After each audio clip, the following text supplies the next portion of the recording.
பொதுவா கத்தர்கிட்ட நம்ம நெருங்க வைக்கிறதுக்குன்னு ஒரு சூழ்நிலை இருக்கும். அதாவது ஒரு சில நேரம் தான் நம்மளா நெருங்கி போவோம், ஒரு சில நேரம் அந்த சூழ்நிலையே நம்மள நெருங்க வச்சிரும். அந்த மாதிரி சூழ்நிலையா தான் இருக்கும். எல்லாருமே ஒரு டயலாக் கூட சொல்லுவாங்க, கஷ்டத்துல கடவுளை யாருனாலும் தேடிடுவோம், ஆனா நான் சந்தோஷமா இருக்கும்போது நம்ம தேட மாட்டோம். ஆனா அந்த கஷ்டத்துலயுமே ஒரு சில நேரம் தேடாத மக்களும் இருக்காங்க, ஆனா ஒரு சில பேரு இன்னும் அதிகமா டீப்பா உள்ள போறவங்களும் இருக்காங்க.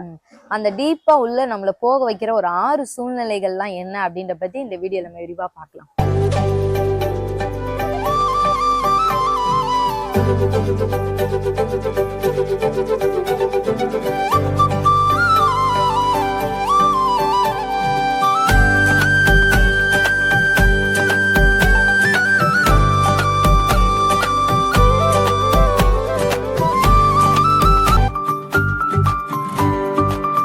முதல்ல பாத்தீங்க அப்படின்னா, நம்மளை சுத்தி உள்ள மனிதர்கள் ஹேண்டில் பண்ணும்போது அது ஒரு பெரிய பிரச்சனை. அது ஒரு சில நேரம் எல்லா மனிதர்களையும் ஈஸியா ஹேண்டில் பண்ண முடியாது. சூழ்நிலை நம்மளை அப்படி ஏற்படுத்தும். மனிதர்களால் வருகிற நெருக்கங்கள் அதிகம், ரொம்ப அதிகம். அதனால அந்த நெருக்கம் வரும்போதுதான் நம்ம அதிகமா சில நேரம் ஆண்டவர்ட்ட நம்மளும் நெருங்கும். 1 சாமுவேல் 30ஆம் அதிகாரம் 6ஆம் வசனத்துல இருக்கு, தாவீது மிகவும் நெருக்கப்பட்டான். சகல ஜனங்களும் தங்கள் குமாரர் குமாரத்திகளின் நிமித்தம் மன கிளேசமானதினால் அவனை கல்லறிய வேண்டும் என்று சொல்லி கொண்டார்கள். தாவீது தன் தேவனாய் கர்த்தருக்குள்ளே தன்னை திடப்படுத்தி கொண்டான். இந்த இடத்துல பாத்தீங்கன்னா, தாவீது நினைச்சிருந்தா என்ன வேணாலும் பண்ணிருக்கலாம். அந்த நெருக்க எப்பா ஆளை விடுங்கடா சாமியா, நான் போய் என் பிள்ளைகள் நானே போய் காப்பாத்திக்கிறேன். ஏன்னா அவங்களுக்காக நான் எவ்வளவு பிரயாசப்படுறேன், எவ்வளவு யுத்தப்படுறேன், அவ்வளவு இதெல்லாம் சொல்லியிருக்கலாம். ஆனா தாவீது ராஜா சரி ஓகே அக்செப்ட் பண்ணிக்கிறாரு. ஏன்னா இவங்களையும் நம்ம ஹேண்டில் பண்ணிதான் ஆகணும் அப்படின்னு சொல்லிட்டு வேற வழி இல்ல பேசுறாங்க அப்படிங்கிற நிலைமைக்கு வந்துட்டாரு அவரு. என்ன சொல்றாங்கன்னா, சரி ஆண்டவர்கிட்ட நம்ம போய் விழுந்துருவோம் அப்படின்னு சொல்லி கர்த்தருக்குள்ள தன்னை திடப்படுத்துறாரு. போய் ஆண்டவர்கிட்ட கேட்பாரு, ஆண்டவரே நான் பின்தொடர்வேனா, நான் பின்தொடரட்டுமா, நீங்க என் கையில ஒப்பு கொடுப்பீங்களா அப்படின்னு சொல்லி ரொம்ப அந்த ஒரு சூழ்நிலையில நம்ம ஆண்டவரை தேடுறதுன்றது ஒரு பெரிய விஷயம்.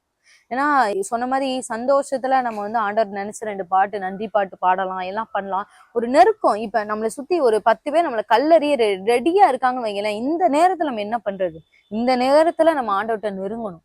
சோ அப்படிதான் தாவீது ராஜா நெருங்கினார். மனிதர்களே அவர்களை நெருங்க வச்சுட்டாங்க அந்த மாதிரி சூழ்நிலைகள். அடுத்து 2ஆவதா பார்த்தோம் அப்படின்னா வியாதி ஒரு பயங்கரமான ஒரு நெருக்கம். அது வியாதிக்காக நம்ம எவ்வளவுதான் பிறர் நமக்காக ஜெபிச்சாலும் அந்த வியாதியை அனுபவிக்கிறவர்களுக்கு இருக்கக்கூடியதான அந்த நெருக்கம் ரொம்ப. யோபுலாம் எடுத்துக்கிட்டீங்கன்னா அவர் சரீரத்தெல்லாம் பயங்கரமா தொட்டாங்க, அவருக்கு ஒரு வியாதி. இப்போ ஆனா வியாதியில இருந்து அந்த நெருக்கத்துல ஆண்டவர் நோக்கி கூப்பிடும் போது ஆண்டவர் எப்படி விடுதலை தந்தான்னா, எசேக்கியா ராஜா நம்ம எடுத்துக்கலாம்.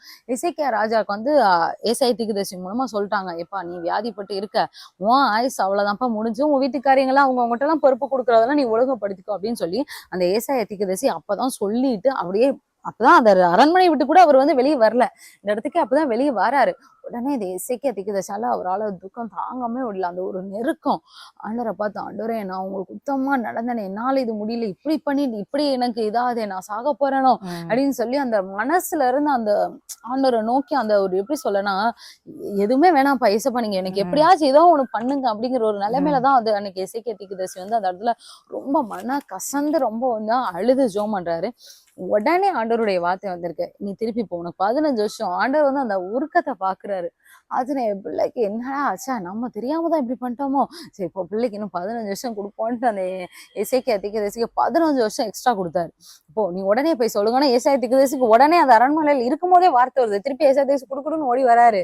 எப்போ அவனுக்கு 15 வருஷம் ஆண்டவர் உனக்கு கூட்டி கொடுக்க போறா இருப்பான். சோ வியாதி ஆண்டவருடைய நம்ம ஆண்டவர் சமூகத்துல இருக்கதோ ஆண்டவர் கூட நெருங்க நமக்கு ரொம்ப உதவும். பொதுவாக சுவிசேஷம் சொல்லும் போதும் ஒரு சில பேர்லாம் சொன்னா அவ்வளோ இதா இருப்பாங்க, அதெல்லாம் முடியாது அப்படி இப்படின்ற. ஆனா அவங்க வியாதிப்படும் போது நீங்க சுவிசேஷம் சொல்லுங்க, இப்ப ஏதாவது கடவுள் என்னை காப்பாத்தினா போகும்பா, அந்த ஏசிட்டு எனக்கா ப்ரேயர் பண்ணுப்பா, இப்ப நீங்களா இப்படி சொல்றது. அந்த வியாதியில அவங்க ஆண்டவர் தேடணும்னு நினைப்பாங்க. ஏதோ ஒரு அப்போ நீங்க உங்க குடும்பத்திலேனாலும் பரவாயில்ல, ரொம்ப பிரச்சனைகள்லாம் கூட ஒரு குடும்பத்தினுடைய நபரா இருக்கலாம், ஒரு கடனோ இதெல்லாம் குடும்பத்துக்கு எல்லாருமே ஷேர் பண்ணிக்கிற நிலைமையில கூட இருக்குன்னு வச்சுக்கோங்க. ஆனா வியாதி இண்டிவிஜுவல் மனுஷன் சம்மந்தப்பட்டது.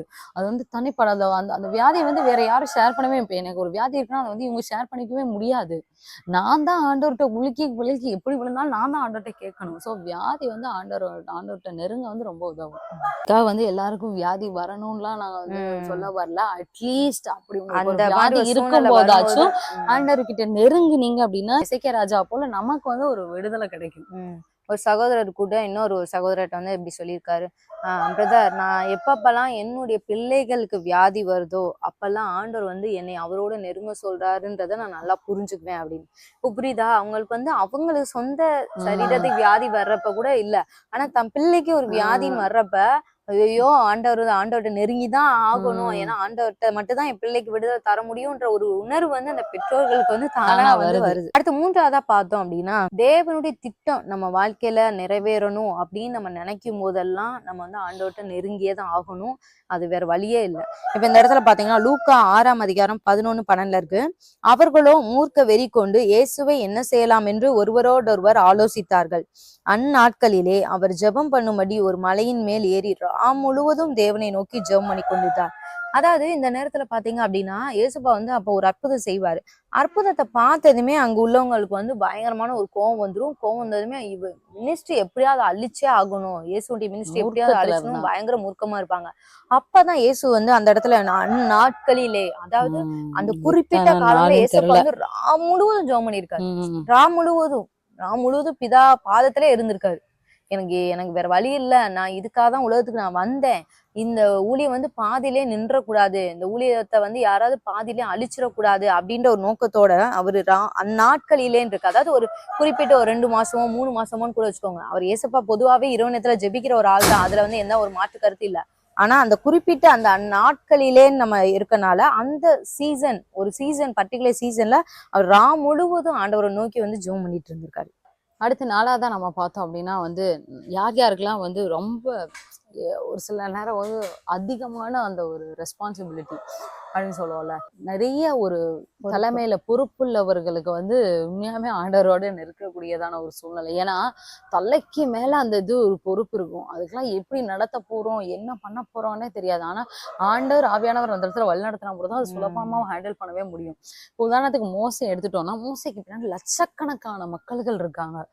லட்சக்கணக்கான மக்களுக்கு ஒரே ஒரு வழிகாட்டி தான், மோசே மட்டும்தான். அவருக்கு பார்த்தோம் பண்ணா தலை பூரா அவ்வளவு பொறுப்புகள், எப்படிலாம் அவங்கள நடத்த போறோம், எப்படி நம்ம அவங்கள கானானுக்குள்ள சேர்க்க போறோம், ஐயோ இந்த மக்களை வந்து அங்கிருந்து நம்ம கூட்டிட்டு வந்துட்டோம், இந்த மக்களை நடு ரோட்லயே எப்படியும் விட முடியாது, என்ன பண்ண ஒண்ணு இந்த மக்கள் ஒண்ணு நமக்கு கொடுக்குற ஒரு பிரச்சனை வேற அதிகம், இவருக்கு அடுத்து என்ன பண்ணணுங்கிறதாதையும். ஆனா ஒவ்வொரு இடத்துக்கு நடக்கும்போது ஒவ்வொரு இடத்துலயும் ஒரு பிரச்சனை, தனி பிரச்சனை வருது, சாப்பாடு பிரச்சனை வருது, அது பிரச்சனை வருது, வியாதி பிரச்சனை வருது, எல்லா பிரச்சனையும் மக்கள் அவங்களே இஷ்டத்துக்கு ஒரு பிரச்சனையை கொண்டு வந்து வராங்க. இவரால அது முடியல, நேரா போறாரு ஆண்டவர் வந்து ஒரு 40 நாள் ஆண்டவர்கிட்ட இரவும் பகலும் போய் உட்கார்ந்து, அந்த ரெஸ்பான்சிபிலிட்டி அதிகமா இருக்கும்போது ஆண்டவர்கிட்ட 20 பகல் ஒரு 40 நாள் இருந்து ஒரு நல்ல ஒரு கிளாரிட்டி எப்படி எல்லாம் பண்ணணும்னு அந்த ஆவியான ஒரு துணையோடு ஒரு பலப்பட்டு அப்படியே வராரு. ஏன்னா இத்தனை பேர்த்துக்கு இவ்வளவு ஆண்டவருக்குள்ள இவ்வளவு ஒரு நெருக்கம் இல்லாத ஒரு ஆளால இப்படிலாம் ஹேண்டில் பண்ணவே முடியாது. அந்த ஒரு கனெக்ஷன், அந்த துல்லியமான அந்த ஆண்டவருடைய சத்தத்தை கேட்கிற லெவல், அந்த ரேஞ்சுக்கு அந்த பக்கத்துல போய் உட்காந்துட்டாரு. இப்ப நம்ம 2 பக்கத்துல உட்கார்ந்தாதான் இவங்க சொல்ல வரதை ரொம்ப கேட்க முடியும். தூரத்துல இருந்தோம்னா வசைறது தெரியும், நான் என்ன சொல்றாங்க கரெக்டா உணர முடியாது. ஆனா இந்த லெவலுக்கு அவர் வந்து வந்துட்டாரு. ஏன்னா அங்க கோடிக்கணக்கான மக்கள், லட்சக்கணக்கான மக்கள் அங்க நிக்கிறாங்க, அவங்களுக்கு வந்து வழி நடத்தணும்.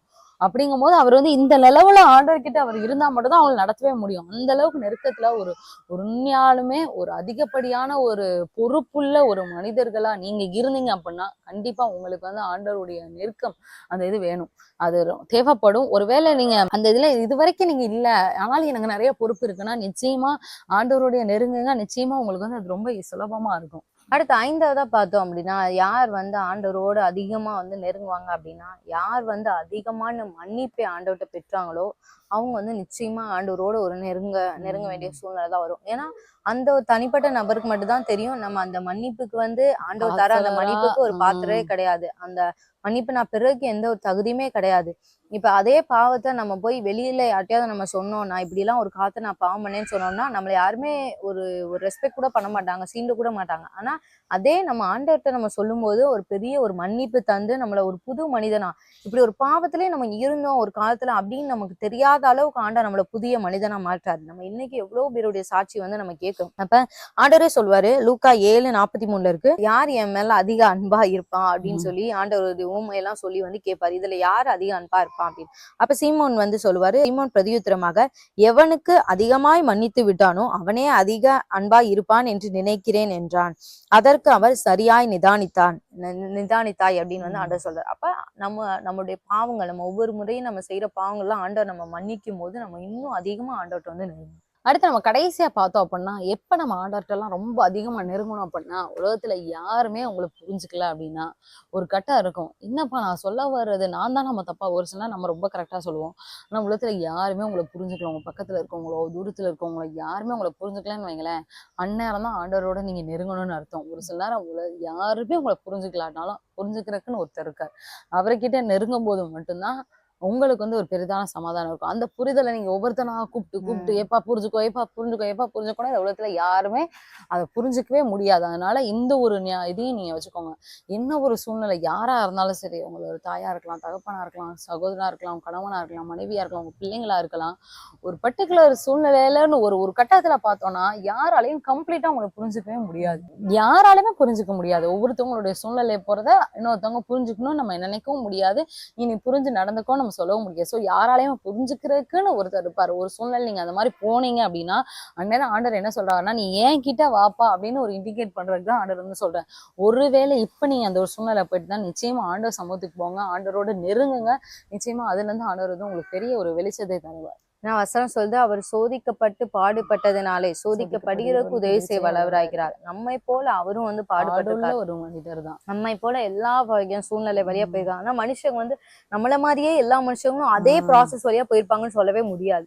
நான் போன அதே வழிகள், நான் போன அதே ப்ராசஸ் வழியா எல்லா மனிதர்களும் இந்த உலகத்துல போவாங்கன்னு சொல்லவே முடியாது. அதனால அவங்களுக்கு அண்டர்ஸ்டாண்டிங் வந்து ரொம்ப கம்மியா இருக்கும். ஆனா ஆண்டவருக்கு வந்து தான் அண்டர்ஸ்டாண்டிங் வந்து கரெக்டா இருக்கும்.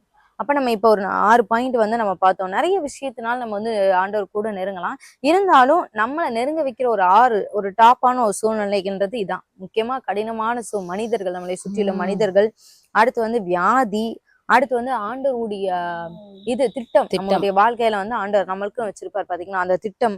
அடுத்து அதிக அதிகப்படியான பொறுப்பு. பொறுப்புகள். அடுத்து 5வது பாத்தீங்கன்னா, நம்மள ஆண்டவர் அதிகமா மன்னிக்கும் போது, ஒவ்வொரு முறையும் நம்ம விழுகும்போது, இதெல்லாம் ஆண்டவர் மன்னிக்க வாய்ப்பே இல்லை அப்படின்னு நினைப்போம். ஆனா அதையும் ஆண்டவர் வந்து மன்னிப்பாரு.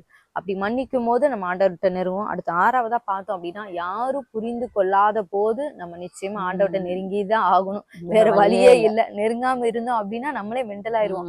அந்த அளவுக்கு நமக்கு வந்து ப்ரெஷரா இருக்கும். அதனால நிச்சயமா இந்த ஒரு சூழ்நிலை நீங்க போயிட்டு இருந்தீங்கன்னா, கர்த்தர்ட்ட நீங்க நெருங்குங்க. நெருங்கும் போது அவரும் உங்கள்ட்ட நெருங்கி வருவார். ஏன்னா சமயம் கிடைக்கிற நேரத்துல என்கிட்ட வாங்கன்னு வந்து ஆண்டவர் சொல்லியிருக்காரு. இதுவே ரட்சணிய நாள் அப்படின்னு, இதுவே அணுக்கிற காலம்னு சொல்லியிருக்காரு. நிச்சயமா ஆண்டவர் நோக்கி கூப்பிடுங்க. பரத்துல இருந்து உங்களுக்கு ஒரு உதவி நிச்சயமா வரும். இந்த வீடியோ உங்களுக்கு ரொம்ப பிரயோஜனமா இருந்திருக்கும் அப்ப நாங்க சுவாசிக்கிறோம். இந்த வீடியோ நீங்க அநேகருக்கு ஷேர் பண்ணுங்க. ஏன்னா இதுவுமே ரொம்ப ஒரு முக்கியமான ஒரு விஷயம் தான். ஏன்னா இதை தெரியாம நிறைய பேர் வந்து இந்த சத்தியங்கள் ஒரு சில சத்தியம் தெரியாம இருக்காங்க. ஸோ அவங்களுக்கு அநேகருக்கு உங்களுக்கு முடிஞ்ச அளவுக்கு நீங்க ஷேர் பண்ணுங்க. நிச்சயமா அவங்களுக்கும் பிரயோஜனமா இருக்கும். மீண்டும் உங்களை அடுத்த ஒரு வீடியோல உங்களை சந்திக்கிறோம். கர்த்தர் உங்களை ஆசீர்வதிப்பாராக.